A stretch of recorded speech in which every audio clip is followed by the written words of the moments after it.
Почитувани делегати, почитувано работно председателство, ви благодарам на вашата огромна подршка и доверба за овој мој денешен реизбор за председател на ВМРО-ДПМН.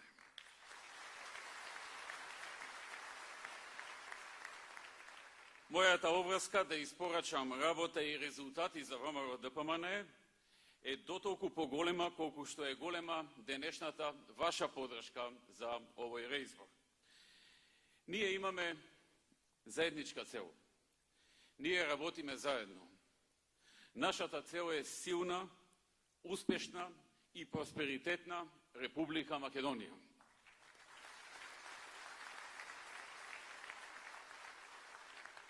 Нашата цел е Европска Македонија.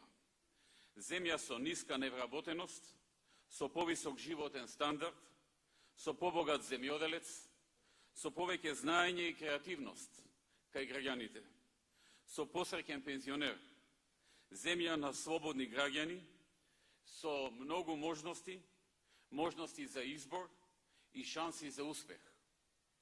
Спомнувајќи ја слободата во овој контекст, би се осврнал на неа во еден друг контекст, во контекст на злоупотребата на овој поим од опозицијата.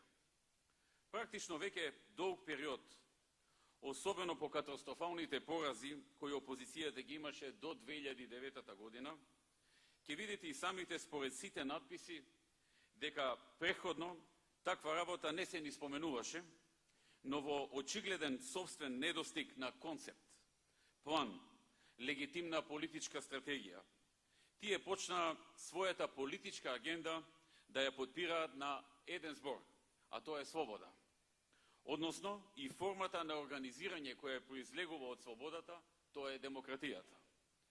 Значи, до сега не слушнавме ништо ново програмски од нив, освен напади врз основа на кои ја градеа својата приказна за слободата и нивната наводна борба против нашиот, како што тие го нарекуваат, недемократски режим.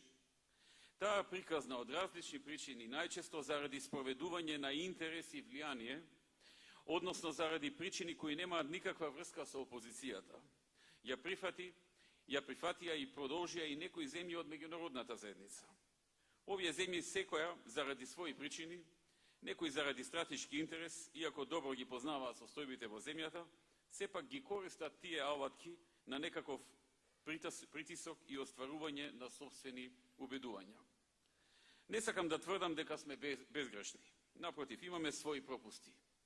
И во овој дел сигурно и тие сме подготвени соодветно да ги адресираме, со цел подобрување на некои состојби таму каде е потребно. И тука сите добронамерни сугестии кои ги препознаваме се секогаш добредојдени. Но би можел слободно да кажам дека во најмала рака, во добар дел, имаме еднакви грешки и пропусти како и поголем број од земјите во Европската унија. Нема да е упатно ако почнам споредби поединечно, и тоа нема никогаш да го направам, но секој наш граѓанин тоа веќе го прави. И легитимно си поставува прашања кога гледа разни примери низ земјите во Европската унија. Да се разбереме, политиката на двојни стандарди постои и ќе постои. Но сосема разбирлив е и одговорот на голем број наши пријатели од меѓународната заедница, кој гласи: добро, вие сакате да се приклучите на овој клуб, политички и економски да се интегрирате, и тоа е најдобриот можен одговор на сите јавни и неформални дискусии меѓу нашите граѓани, и од тука за мене се сосема разбирливи и реакциите на меѓународната заедница по однос на многу прашања, и јас ги прифаќам тие. Но она што не можам да го разберам во целост, тоа е деструктивната агенда на опозицијата на тема слобода и демократија. Сепак, најмалку некој што треба да говори за слободата и демократијата во државата е опозицијата. И ова може би за некого звучи како богохулење, но јас тврдам дека опозицијата е најнедемократскиот фактор во државата. И ова не само поради последните случувања, туку заради една филозофија на однесување која нашата опозиција има во последните 20 години. Таа е вградена во таа партија и може слободно да се сведе на една реченица. Тие велат, кога се тие на власт има слобода, кога не се тие на власт нема слобода. Па погледнете наназад, ќе видите истите нивни кампањи и во периодот меѓу 1998 и 2002 година. Буквално истите. Пред некое време ми донесува изјави на Црвенковски од тоа време, како и кампањи на невладините на Сорос, и не ми се веруваше комплетно истите изјави, истите активности, истите обвинувања за немање демократија и слобода. И тогаш немало демократија. Зошто? Затоа што тие тогаш не беа на власт. Најголема демократија има кога СДСМ е на власт. Но сето ова е заради нивното поимање на слободата.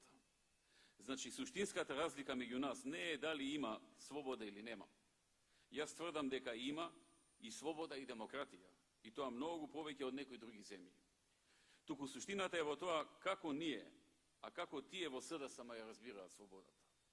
Според мнозинството на граѓаните, опозицијата заедно со цел свој невладин и медиумски оркестар е таа која со самото свое делување докажува дека во оваа држава има слобода и демократија.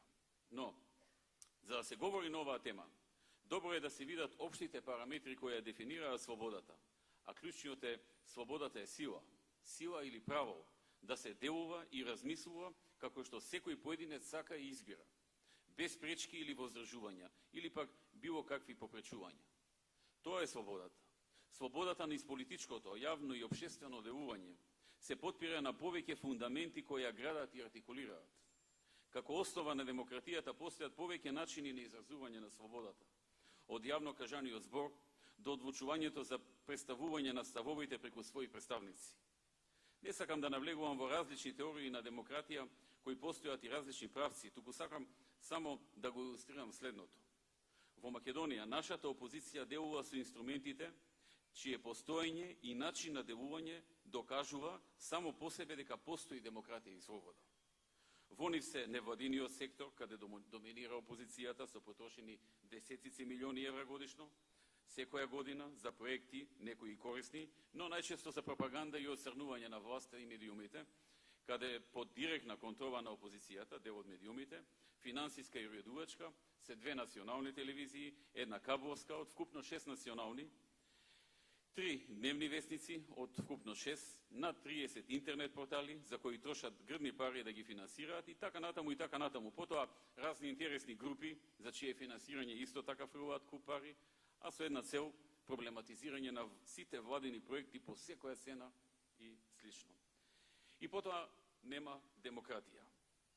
Каков режим сме, значи, некој многу опасен режим испаднавме.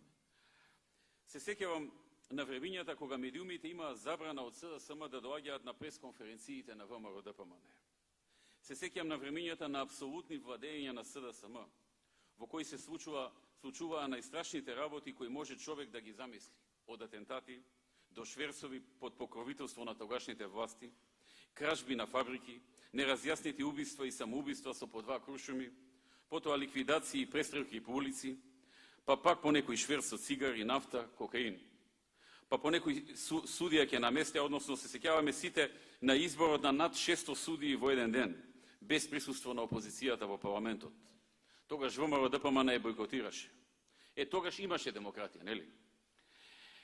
Се сеќаваме на разни обвинители кои дефилираа во нивно време на нивни спреги со врхушката на СДСМ, на судиите кои ги одбираше овој што се јави неодамна со писмо, лидерите на синдикати со најскапи одела, возила и реба ночери, коморите на олигарсите, студентски избори со тепачки, хард-рок крекетарство и слични демократски алатки кои ги употребуваа. На крај на се, токму таа партија СДСМ нарачала следење на штабот на ВМРО-ДПМН во 90-тите. Па се случуваа афери од типот Дуво, Сина птица, досието Темел и многу слични. Многу демократски, ќе се согласите. Се сеќавате на кадровскиот состав на клиничкиот центар или на правниот или економскиот факултет. Таму се бира по презимето, најчесто и по членската книжка од СДСМ, а не по достигнување.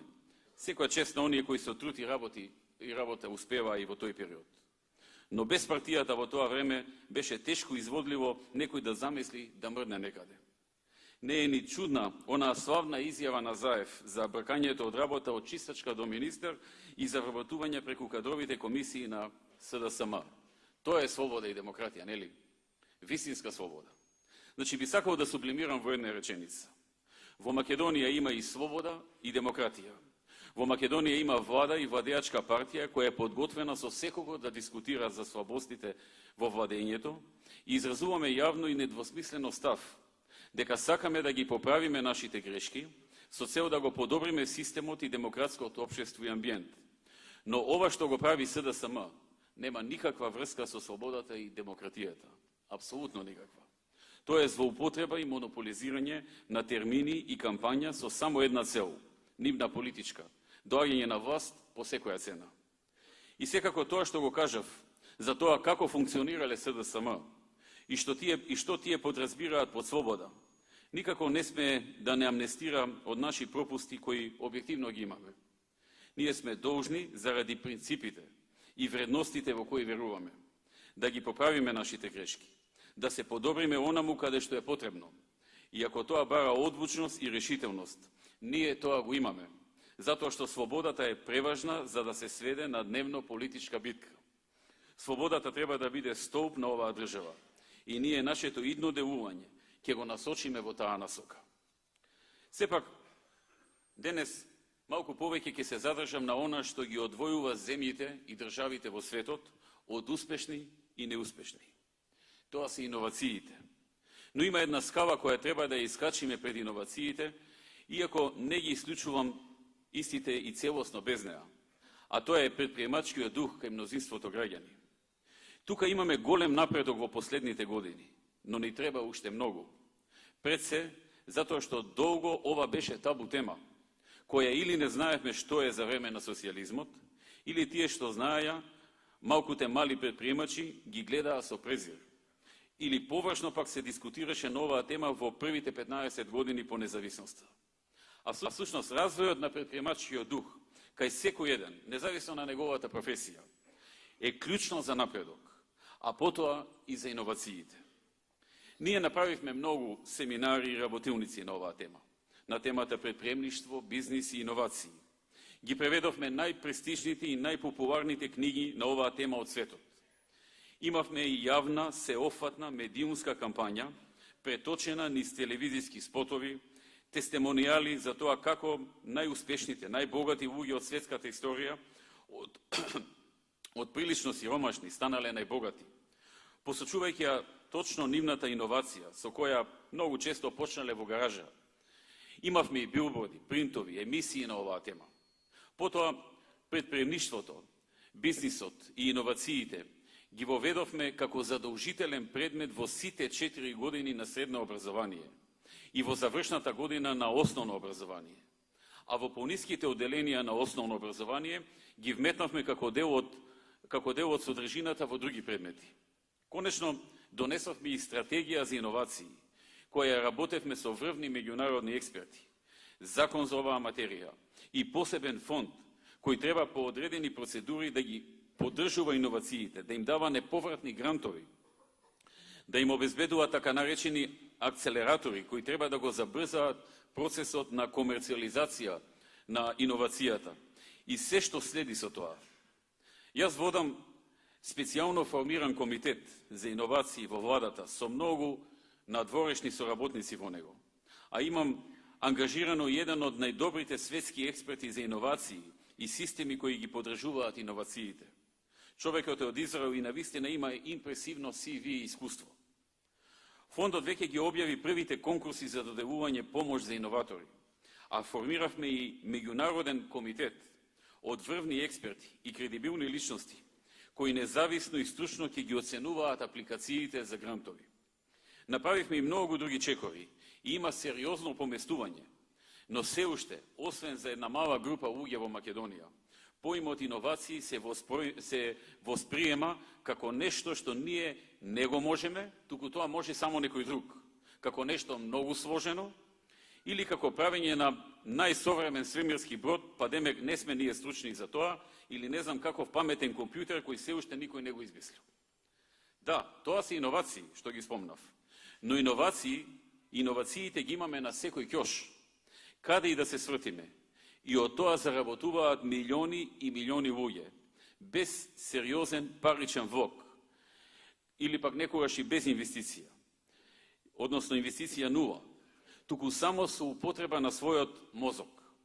Иновациите го движат светот напред и најуспешните и најбогатите на светот бидете сигурни дека употребиле некоја иновација. Таа не мора секогаш да е техничка, бидејќи најчесто кај нас иновациите ги поврзуваат со технички иновации. Може да е, например, иновација во маркетингот или во организацијата на продажбата. Например, своевремено, оној начин за продавање на различни производи за во кујна, со разгранета мрежа на луѓе кои одат од врата на врата и со добро истренирана тактика на презентација ги убедуваат купувачите, некогаш тоа било иновација во маркетингот или во продажбата, бидејќи никој пред тоа не се сетил на таков начин. Тој што прв го направил тоа и добро го осмислил и организирал, станал милионер. Ниту измислил некој микрочип, ниту нов вид на телекомуникацијски уред. Едноставно смислил нов тип на маркетинг и начин на продажба и заработил многу. Ако одете во продавница, продавачката не знае ништо за садот, што го гледате, што го продава, а никој не чита проспекти напишани со многу ситни букви. Но ако со истиот сад некој ви дојде на врата и ви ги опише сликовито сите негови перформанси и предности, може би и да не ти е во план, ќе го купиш. Друг пак има иновација во дизајнот на некој производ. Истиот производ со стариот дизајн тешко се продавал. Со некој нов иновативен дизајн многу подобро се продава. Трет, иновација во формата. Например, прост пример. Формата на чаша за млеко. Некому му текнало да осмисли чаша со не знам какво цевче или со не знам каква рачка, потенка, повисока, подебела, пониска, прозирна или не знам каква. Некој фудбалски тренер смислил иновација во некоја нова тактика за давање на голови. Му успеало. Неколку сезони на таа иновација клубот бил шампион, а тренерот се прославил и заработил многу. Иновацијата е присутна и во политиката. Пример, ВМРО-ДПМН е лидер во Македонија во иновации на политичката сцена, особено во изборните кампањи, но и надвор од нив. Или, например, некогаш ние почнавме со систем со огласи за прибирање на интерес за председатели на општински комитети, за да дадеме шанса на многу кои не ги познаваме. СДСМ играше мајтап со нас. По неколку години, кога видела дека напреднавме, почна да не копира. Или, друг пример, во 2006 година, пред изборите, седнавме неколкумина и смисливме модел како Македонија, во која во тој момент не доаѓаше ниту еден странски инвеститор за гринфилд инвестиција, може за 1 до 2 години да стане најпривлечна во регионот за инвестиции. Го дебатиравме тоа неколку недели. На крај го преточивме во програма. Народот ни даде доверба, го спроведовме и за разлика од пред тоа, кога не се сеќаваме кога последен пат во Македонија се отворила фабрика, сега веќе месечно имаме по 1 до 2 компании од разни држави од светот кои носат одлуки и ги објавуваат на нивните веб страници или на пресконференции и нивните фабрики ги градат тука кај нас во Македонија. Не ги градат во Полска или во Чешка. Не ги градат во Ирска или во Словенија, не во некоја земја од нашето соседство, туку баш тука во Македонија. Ама на тоа му претходеше нов, иновативен модел како да се привлечат истите, кои, откако се спроведе, добивме конкурентна предност. Ги кажувам овие прости и едноставни примери. По-прости не можев да смислам. За да го разбијам митот дека иновацијата е некој баук. Иновацијата е нешто квалитетно и ново за кое треба да ти текне прв. И на база на тоа да направиш предност пред другите. Овие прости и едноставни примери ги кажувам за да се разбере дека не секогаш иновацијата значи најнов модел на суперсоничен авион или на некоја нова генерација на телефони или паметен софтвер за нешто кое никој не го смислил до сега. Иако, како што се знае, и тоа се иновации, и од нив се прави уште поголема предност. Следна заблуда е дека иновацијата е привилегија само на богатите. Не е точно. Но точно е дека со иновација се станува богат. А за да се искомерциализира некоја иновација, потребно е човек да има вградено предприемачки дух и чувство за бизнис. Еве, например, 50% од целокупниот годишен извоз на Израел е базиран на некоја иновација. И кога велам кога велам нивна иновација, тоа не мора да е на некоја државна институција иновација или на некоја многу крупна компанија со капитал од 1 милиарда евра, да речеме. Не. Може да е на некоја момче од 27 години, облечено во фамрики, во патики и блуза, кој наместо да штрајкува против математика на матурска и да игра фризби пред Министерството за образование, му текнало нешто, го ставил на хартија, го разработил, ако немал пари, нашол некој што има, му го представил, па направиле заедничка фирма, во која едниот влегува со влог идеја, иновација, нематеријален влог, вториот, например, со 20.000 или 30.000 евра. Развиле примерок од таа иновација, отишле до некоја од големите компании и го презентирале примерокот, заработиле пола милион евра. А таа компанија потоа од таа иновација направила серијски производ кој го продава низ цел свет и заработува многу повеќе. И тие во Израел, или во Швајцарија, или во Америка, се раѓаат исто како и ние. Сите сме исти кога се раѓаме. Зошто потоа во некоја од овие земји има и илјадници, и милиони иновации, и милиони и милиарди заработки од тоа, а во Македонија тоа е вистинска реткост. Колку е проблемот во само довербата? Колку во начинот на размислување или менталитетот? Колку во системот и државата? Колку во традицијата? Колку во остатоците од менталитетот на социјализмот кој го потиснуваше индивидуализмот кај луѓето? Колку во недоволната глобализираност на општеството и на индивидуалците во државата? Во смисла да гледаат пошироко од државата и од регионот. Колку во математиката и во одбивањето да си го помачиме мозокот, а со тоа и да ги развиеме неговите функции. Колку е во квалитетот на образовниот процес, или е веројатно од се по нешто. Владата со помош на Светската банка обезбеди 8 милиони евра за почеток, за првите 3 години за фондот за иновации, како подршка на идеите на иноваторите. Се плашам да не останат непотрошени.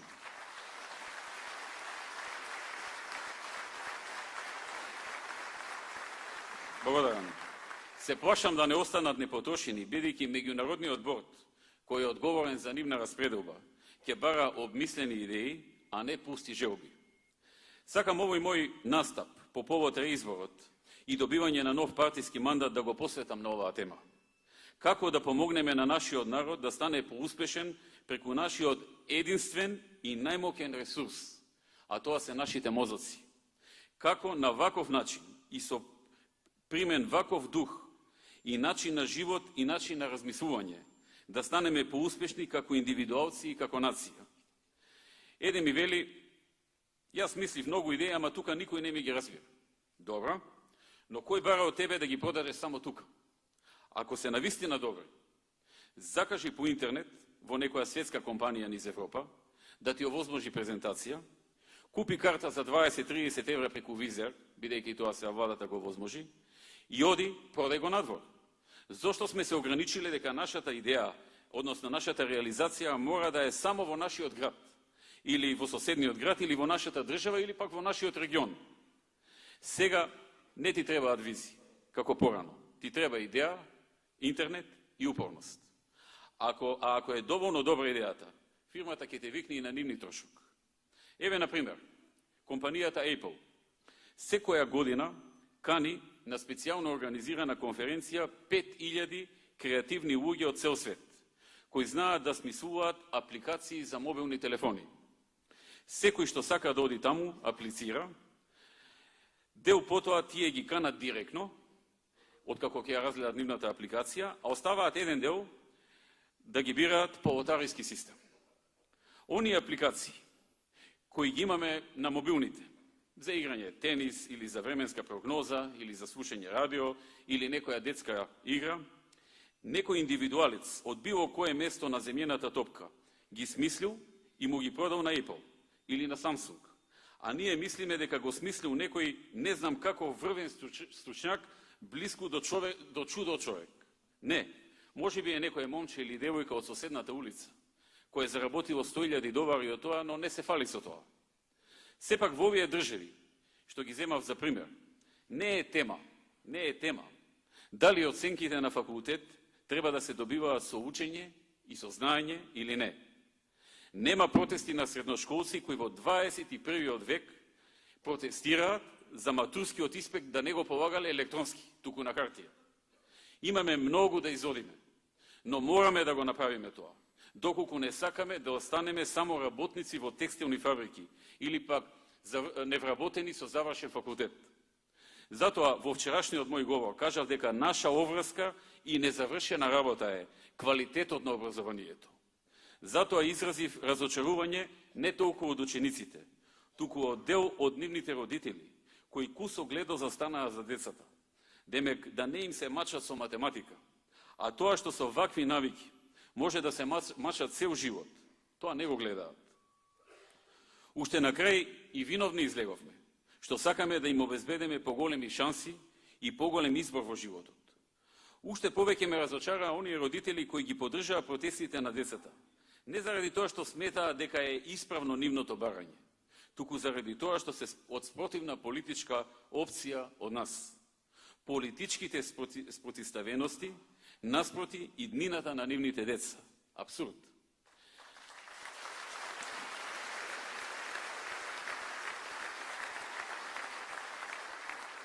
И на оние кои сакавме преку проверка на знаењето, преку државниот испит, да ги натераме да научат барем за шеска.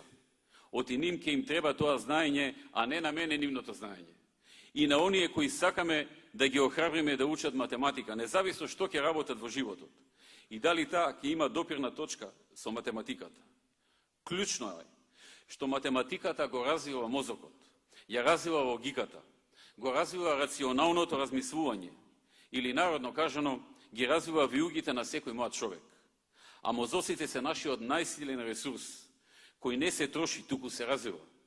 На крајот на краиштата, некој ќе научи повеќе, некој ќе научи помалку. И на крајот на краиштата и не е важно кој колку ќе научи.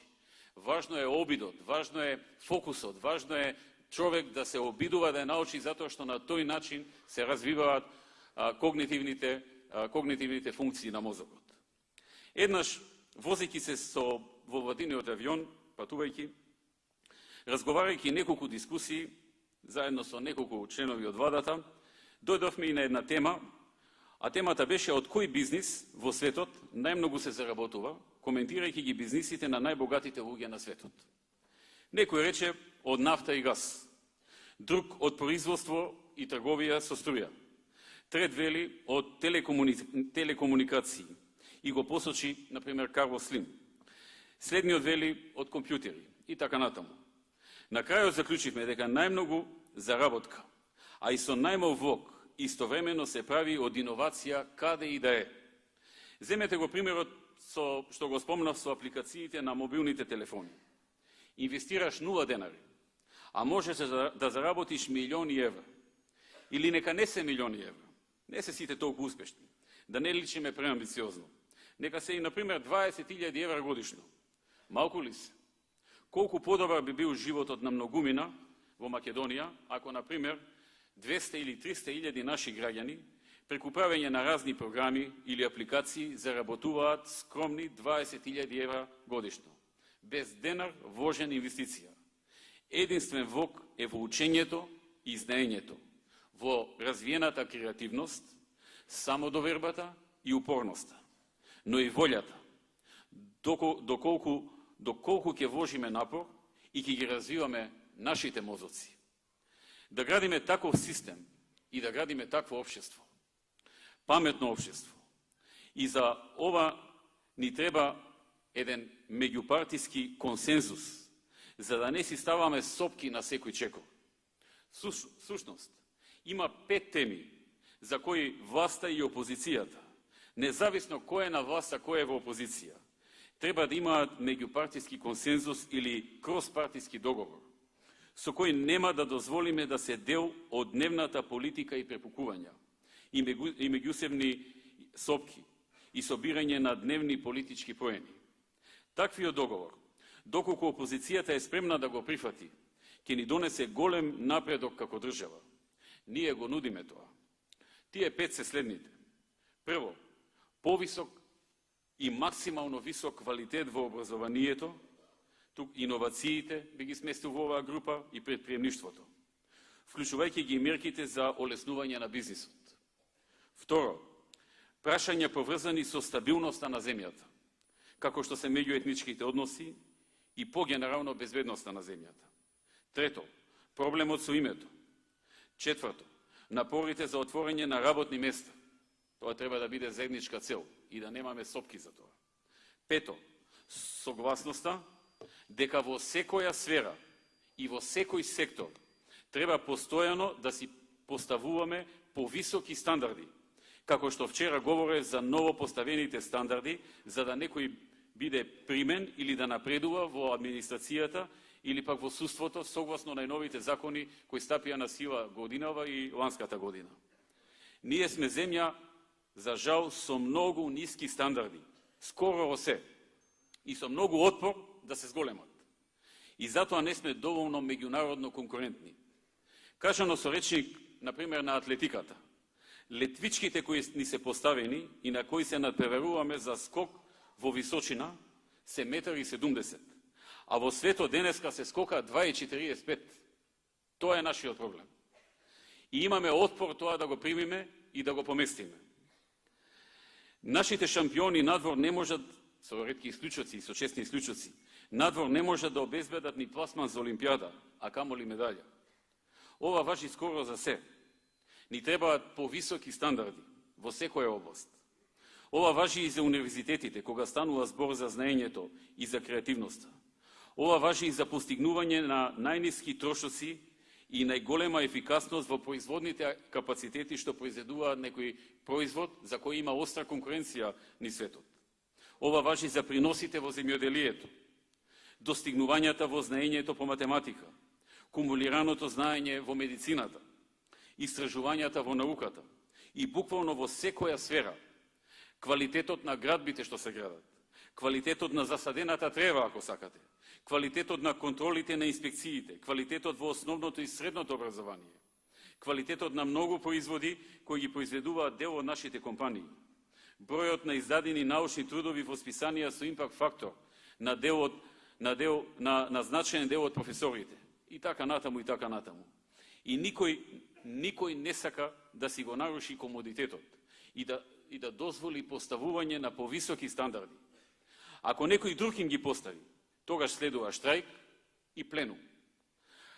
Па како ќе одиме напред, ако не се мрднеме и ако не се мериме со највисоките стандарди во светот? Ако не се трудиме со сите сили да ги достигнеме?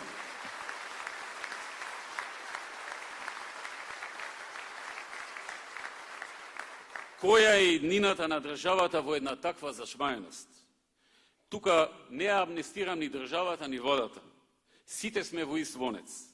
Но затоа ни треба крос-партиски договор за зголемување на стандардите, без партиски злоупотреби или сопки. Но не ако некој сака да воведе електронска матура, другиот да му организира протести. Не ако некој воведе учебници Кембридж во училиштата, кои се во редот на најквалитетните во светот, другиот да ги хушка родителите дека тоа за нашите деца е тешко совладливо. Не ако државата издвои значајни средства за превод на најпрестижните учебници, например по право во Европа, некој декан на некој правен факултет да ги чува во некој подрум, наместо да се бори да станат прв учебник по секој предмет, каде е можно, затоа што не му се допаѓа политичката ориентација на владата која што ги превела тие учебници. Тука би завршил со оваа тема. Но оваа тема е многу значајна и на оваа тема ќе посветам многу внимание во наредните години. Покрај оваа тема, мораме да се фокусираме и на многуте секојдневни проблеми на нашите луѓе ширум земјата и да им помагаме. Мораме да се фокусираме и на санирање на штетите кои СДСМ и ги прави на земјата ни цела Европа и ни светот, со креираните материјали со кои се понадеваа дека ќе дојдат на власт и кои се закануваат да ни биде одземена препораката следната есен, зашто сигурно Заев ќе отвори шампањско. Мораме истовремено да се бориме со сите предизвици и да действуваме и краткорочно, каде е потребно, и долгорочно, каде е исплатливо и важно. Затоа ВМРО ДПМН е победува 9 пати поред, а СДСМ губи 9 пати поред. Затоа што имаме визија и резултати, имаме стратегија и вложуваме огромен труд за нејзина реализација, дури и по цена кога краткорочно губиме поени за тоа. И истовремено се бориме да ги гасиме пожарите кои тие ги палат. Почитувани делегати и почитувани гости, она што можам да го ветам на почетокот на овој нов мандат, како председател на ВМРО ДПМН, како главна партија на власт, е дека ќе продолжам да вложувам максимални напори во правец на отворање на што повеќе нови работни места во земјата.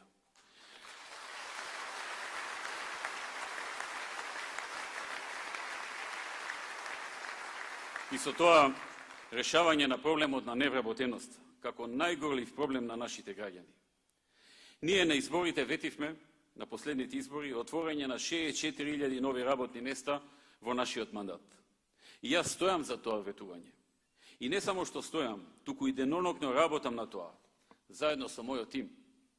Ја користиме сечија помош, вклучително и на диаспората, на компаниите кои веќе инвестираат тука и се задоволни од условите, кои речиси на секое наше презентирање пред поширок аудиториум во странство на потенцијални инвеститори, испраќаат свој представник, висок представник, да им ги пренесе нивните позитивни искуства во Македонија, за уште повеќе да се убедат во она што ние им го презентираме. Наш следен предизвик е со ангажманот на искусен консултант да создадеме услови да се зголеми бројот на македонски компании кои ќе бидат добавувачи и партнери на странските фирми во Македонија. Таков одличен пример кој треба да се следи е компанијата Актива од Штип, која пред неколку недели изгради и отвори нова фабрика која ќе вработи 300 работници и ќе произведува исклучиво за инвеститорот од Белгија Ван Хол, кој произведува автобуси во Бунарчик. Ако не беше Ван Хол, таа фабрика нова на македонски собственик немаше да постои. Дознав дека истата домашна фирма купила уште една локација, веднаш до ново изградената фабрика. Ова мораме да го направиме многу помасовно низ Македонија. Мораме да им помогнеме на домашните компании да се поврза со мултинационалните кои веќе работат кај нас. Да смислат начин за производство на делови кои што им се потребни и кои ќе ги произведат со ист квалитет, а со пониска цена. И на тој начин домашните фирми добавувачи да отворат дополнителни нови работни места во Македонија. Ангажманот на странски консултанти кои помагаат на домашни компании веќе добро се разви преку мојот кабинет и дава одлични резултати. Ќе го продолжиме овој проект. Обидите на Заев за компрометација на владата и создавање слика за нас како луѓе со најлоши намери и побуди, како и неговите закани за насилно преземање на власта, создаде мала загриженост и немир од потенцијална нестабилност кај дел од инвеститорите, но за среќа засега се уште нема посериозни проблеми. Сепак, нема да може целосно да се задржи спокојството кај инвеститорите ако Заев продолжи на ваков начин да и нанесува штета на сопствената земја. Членовите на тимот за инвестиции работат со полна пара. Покрај разгранетата мрежа на промотори, од неодамна во функција се и десетина нерезидентни промотори кои се дел од мојот кабинет и кои се обидуваат од тука од Македонија да анимираат интерес кај конкретни инвеститори, истовремено со многу пониски трошоци за тоа, затоа што нема додатни трошоци за престој во друга земја. Овој месец ќе започнеме градбата на последната од планираните 14 технолошко-индустријски развојни зони во Македонија. Тоа е зоната во Делчево и со тоа освен 4 готови, сите преостанати 10 ќе се веќе во градба. Покрај овие технолошки-индустријски развојни зони, форсираме и градба на индустријски зони, низ повеќе други општини, со цел во секој регион да имаме спремна инфраструктура за нови инвеститори, независно дали домашни или странски. Имавме заеднички проект со светски познатата консултантска куќа Мекензи во правец на дополнителни засилувања на нашите капацитети и организација за привлекување на нови инвеститори, кои ќе отворат нови работни места. Можно е и да ја продолжиме соработката со нив. Планираните презентации и роучоа кои беа планирани за овој период и кои ги одложи заради фокус на деструктивните однесувања на опозицијата, ќе бидат реализирани следната есен. Големи очекувања имаме од новиот проект Македонија вработува. Очекуваме дека преку овој проект во наредните 12 месеци ќе се отворат 20.000 нови работни места во Македонија.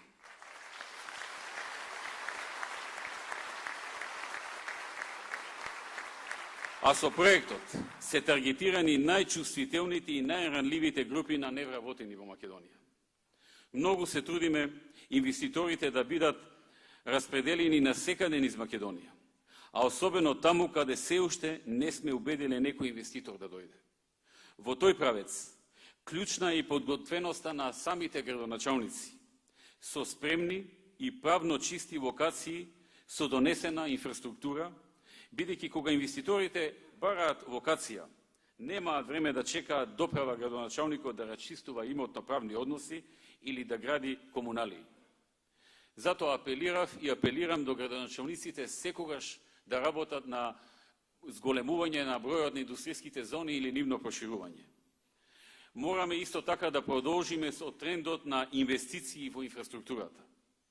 Покрај повикот за концесионер на патот Кичево-Гостивар, обезбедивме финансиска конструкција за оваа година да почне изградбата на експресен пат со 4 ленти помеѓу Градско и Прилеп, исти таков Штип и Кочани, Охрид и Пештани, а следната година и од Ранковце до границата со Бугарија и Штип, и од Штип до Радовиш.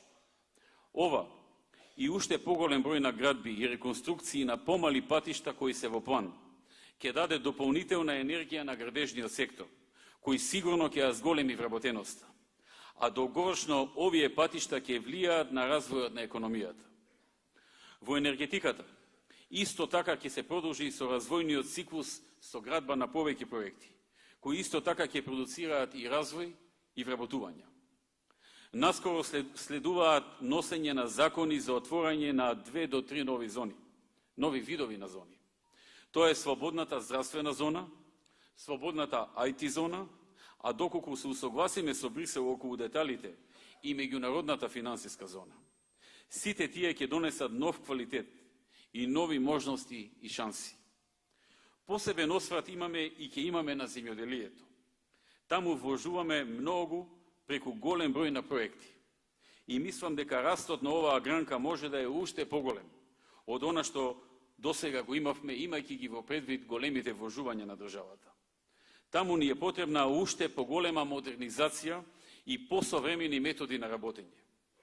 Неприфатливо е кај нас се уште системот капка по капка, например, кој во Израел се применува 4-5 децении од 1964, да биде тука и таму понекаде спроведен како инцидентна појава, а не како правило.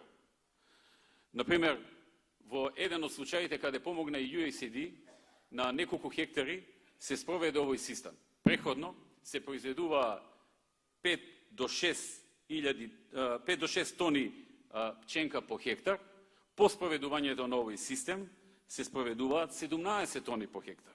Значи, се знае однапред дека парите што ќе се вложат, ќе се вратат, а исто така се знае и дека владата дава пари за ова.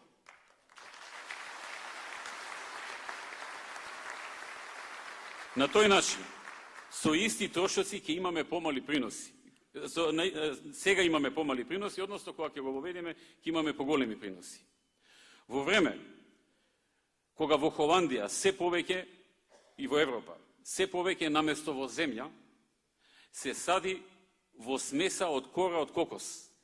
Кај нас уште немаме елементарни системи за одредување на важноста на земјата и потребната количина за дотур на вода по систем капка по капка. Задругарството мора да се омасови и од тоа да се добие корист. Колку и да досега владата за се ова дава максимални услови преку сите фондови кои ни се на располагање, колку и да ни се чини слаба иницијативноста на земјоделците, сепак мораме да работиме повеќе и да им помогнеме да одат напред. Тие се нашите земјоделци и мора да наоѓаме нови начини за да им помагаме, а не само да зборуваме дека се им е понудено, ама слабо го користат. Ако тие не доаѓаат во институциите да ги искористат поволностите, тогаш институциите нека одат кај нив. Нека им помогнат и нека им објаснат.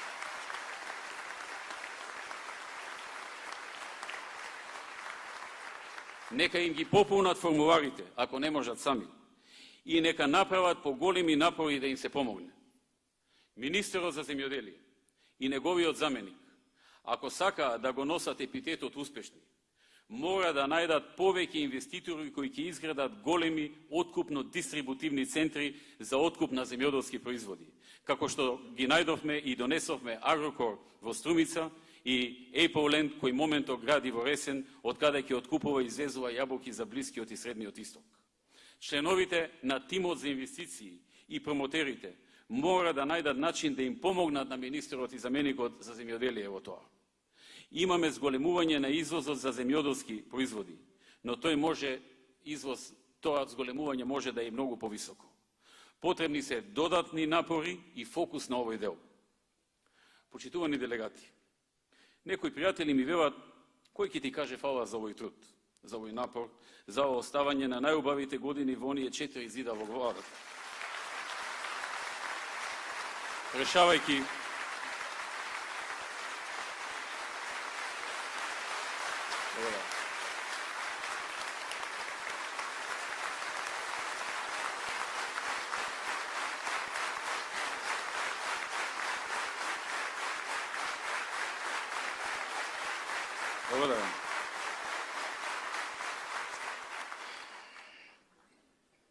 решавајќи по цели денови туги проблеми, партиски интриги и алчни барања, кој ќе ти каже фала за загубеното време кое никогаш нема да можеш да им го надокнадеш на твоите деца? И кој ќе ти каже фала за истрпените навреди, клевети, омаловажувања, понижувања, местинки и монтажи, на кои човек и да е од железо не може да остане равнодушен? Јас велам, никој нема да ми каже фала. И не очекувам да ми кажат фала. Не само што нема да ми кажат фала, туку многумина ќе ме мразат затоа што не си реализирале некоја нереална лична амбиција, а вината не ја бараат кај себе, туку кај мене. Јас не се нафатив за оваа работа за некој да ми каже фала, туку за да им помогнам на мојата држава и на мојот народ. Многу повеќе од било која друга политичка опција.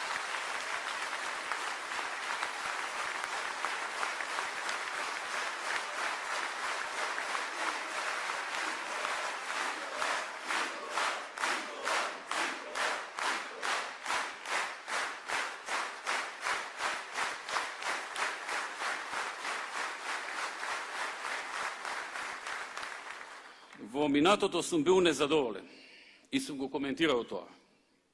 Во 2006-та, заедно со вас, почитувани сопартици, ја побаравме шансата од граѓаните да покажеме дека можеме поинаку и далеку подобро.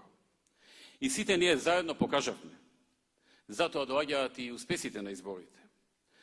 Тоа е нашата, тоа е мојата сатисфакција. Работам по 12 до 15 сати секој ден, но си одам исполнет заради реализираните замисли за напредок и за прогрес. Делата кои ги правиме и се гледаат и чувствуваат. Реформите кои ја менуваат реалноста. Опремата во здравството која спасува животи.